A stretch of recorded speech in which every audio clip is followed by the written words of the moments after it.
Oke. Perkenalkan, aku Justin dari Purbalingga, Jawa Tengah. Oke. Seperti apa kan tahun ini dapat info event kulineran ini dari Guru Takdir sampai di sini kan? Oh iya, sebelumnya aku dapat info tahunan ini dari TikTok, dari sosial media. Karena kebetulan lagi banyak banget yang review tentang event tahunan ini dan kayaknya menarik nih kalau misalnya kita kesini kayak gitu. Dari keliling-keliling tadi apa sih yang paling menarik sejauh ini? Oke, kalau yang dari paling menarik kalau buat dari aku sendiri sih banyak ya, karena di sini kan banyak banget macamnya. Nah, kalau paling menarik dari aku sendiri itu macam-macam buah-buahannya. Karena di sini banyak banget olahan buah-buahan kayak jus buah, es buah, lalu banyak banget dan coklat-coklatnya juga banyak banget. Kalau untuk variasi menu sama harganya, menurut kakak gimana?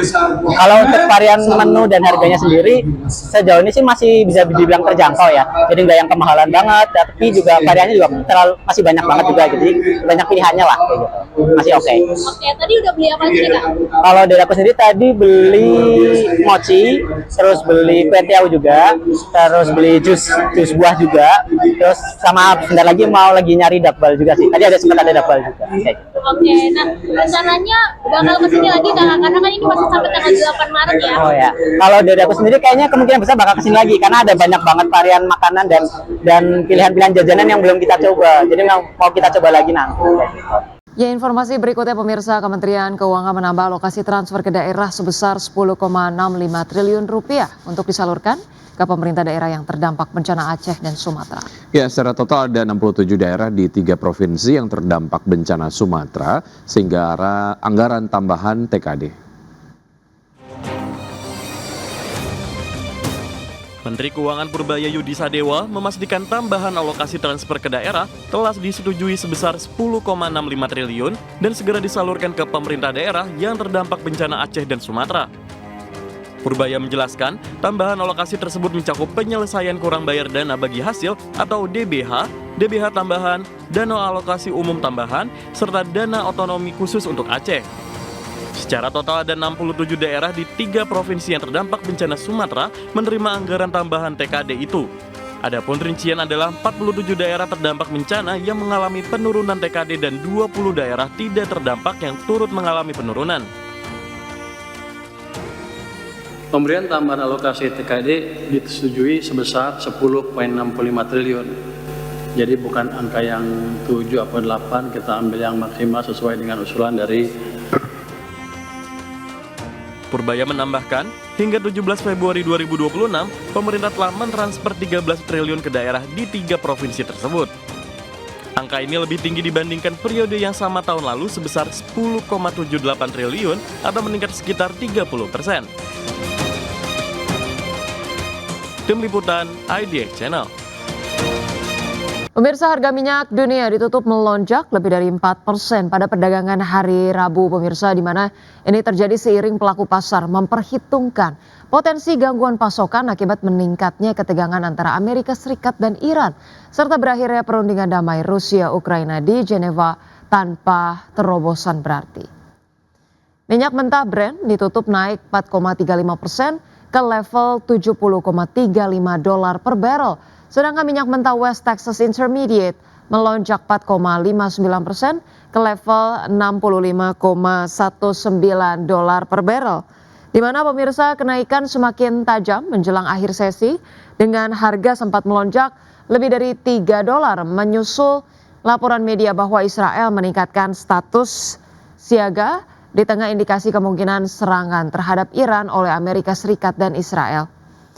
Ya, di sisi lain pemirsa, perundingan damai selama 2 hari antara Rusia dan Ukraina di Jenewa berakhir tanpa terobosan.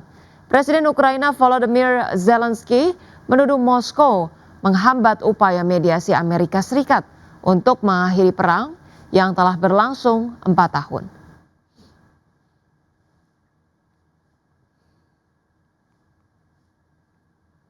Ya pemirsa, selanjutnya kami hadirkan informasi dari Bursa Global pemirsa, di mana Bursa Ekuitas Wall Street berakhir di zona hijau. Pada perdagangan Rabu didorong kenaikan saham-saham teknologi berkapitalisasi besar seperti Nvidia yang melesat 1,6% dan juga saham Amazon setelah kekhawatiran terkait valuasi kecerdasan buatan mulai mereda. Baik pemirsa, pada perdagangan Rabu indeks luas S&P 500 ditutup naik 0,56% ke level 6.881. Kemudian indeks Nasdaq Composite menguat 0,78% ke posisi 22.753 dan indeks Dow Jones Industrial Average menguat 0,26% ke posisi 49.662.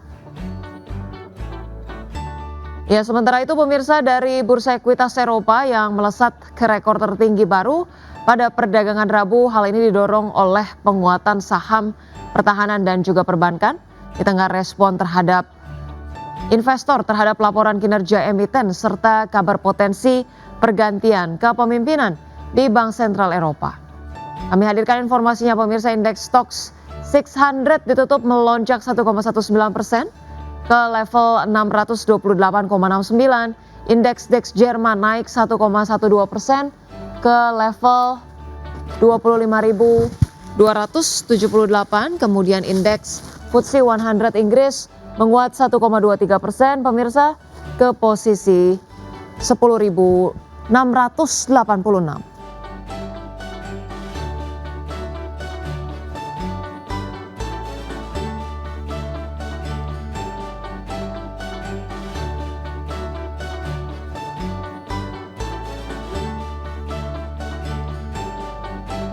Pemirsa, isu pengunduran diri Christine Lagarde dari kursi Presiden ECB memicu gejolak di pasar keuangan Eropa.